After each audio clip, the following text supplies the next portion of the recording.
Welcome back, Chapter 22 of Stargirl. We're going to go ahead and get started here and find out exactly what's going to be happening after that dropping the pennies episode from the last chapter. Maybe they'll be doing that again this chapter. Who knows? Let's read and find out. Archie had claimed the Carraways were normal folks, but I still couldn't imagine Stargirl coming from an ordinary home. I think I expected a leftover hippie scene from the 1960s. Make love, not war.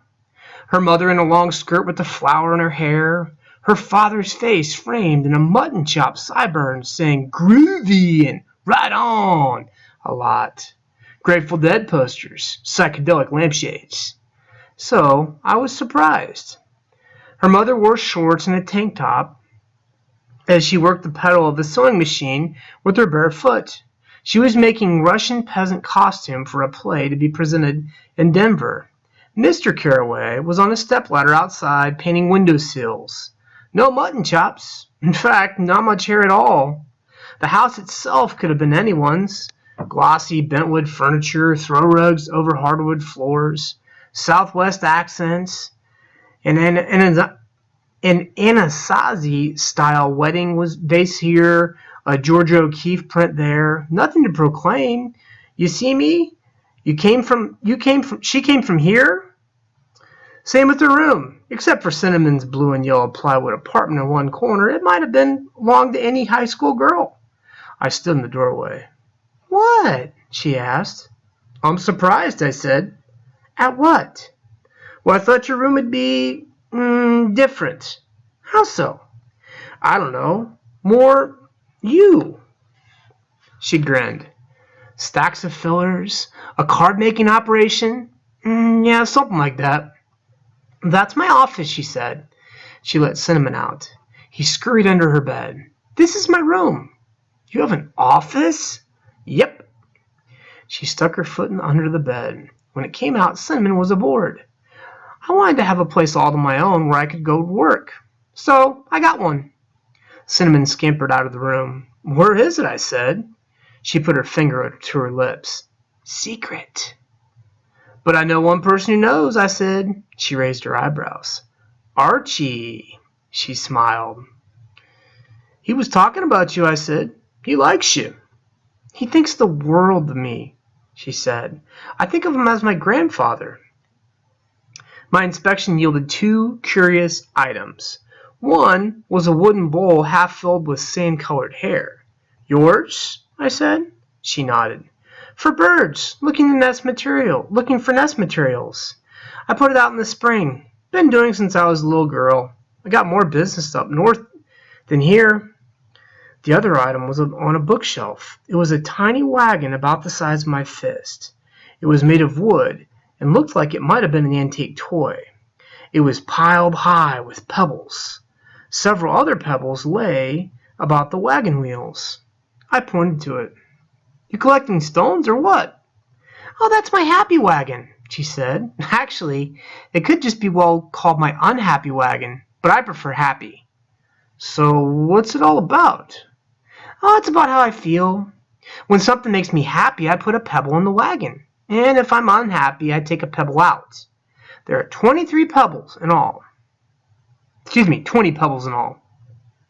I counted 3 on the shelf. So there's 17 in the wagon right now, right? Right.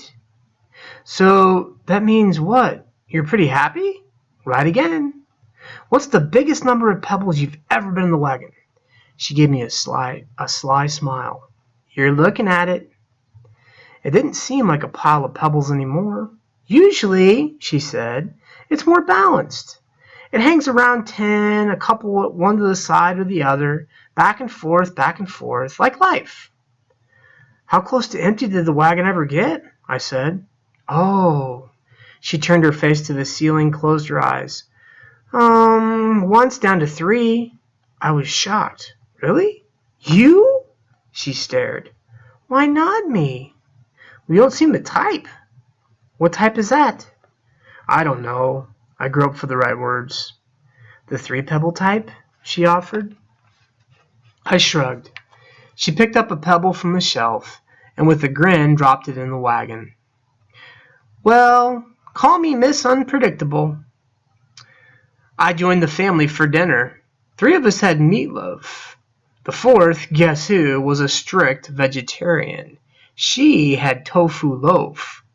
Her parents called her Stargirl and Star, as casually as if she were a Jennifer. After dinner, we sat in her front step. She brought her camera out. 3 little kids, 2 girls and a boy, were playing in the driveway across the street.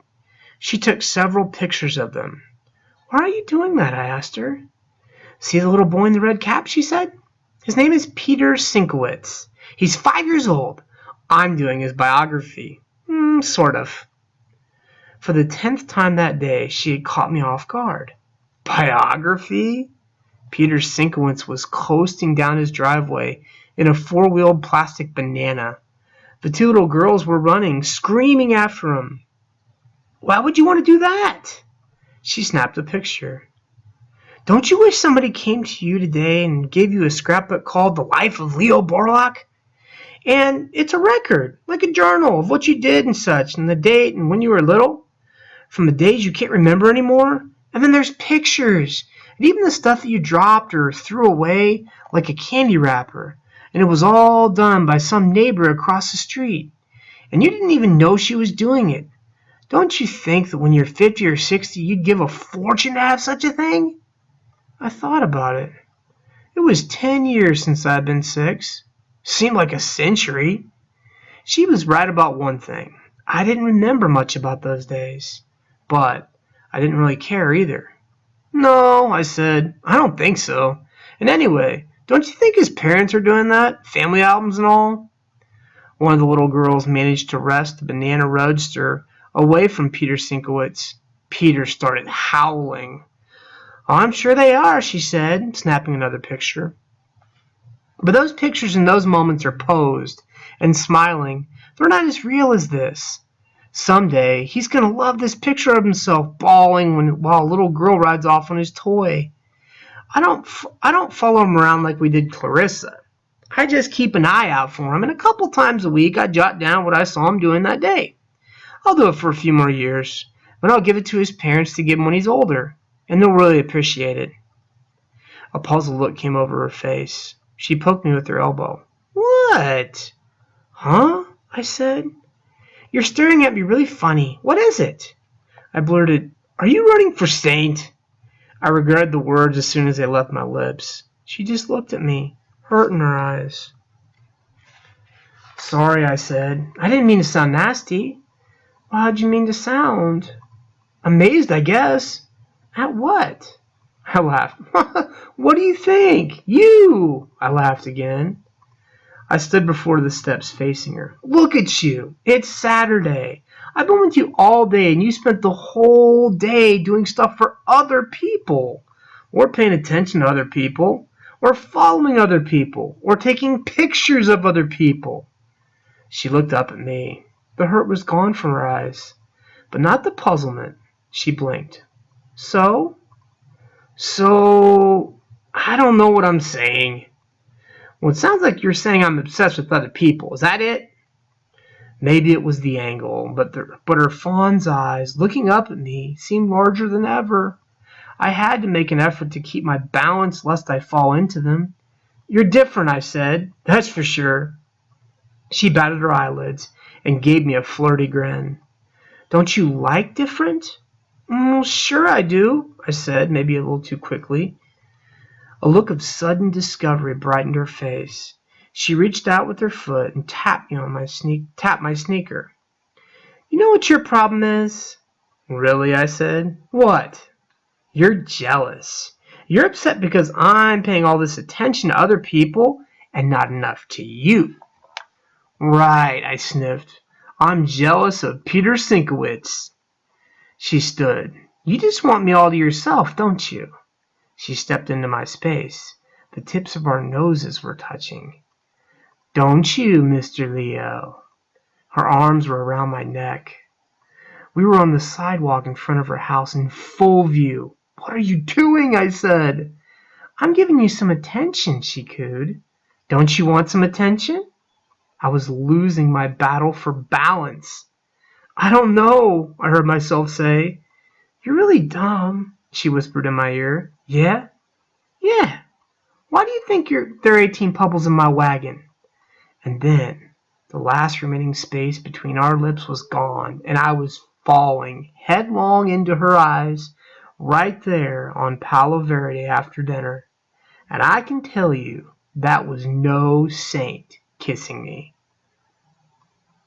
Oh no! My gosh, were you guys waiting for that moment? This is the romantic kiss on the front porch. Where is that going to take Leo? He's a little self-conscious of all this shunning back at school, but oh my, how deeply head over heels he is in love. Well, hey, we got to wrap up chapter 22. On to chapter 23. Coming at you next. Have a great day and God bless.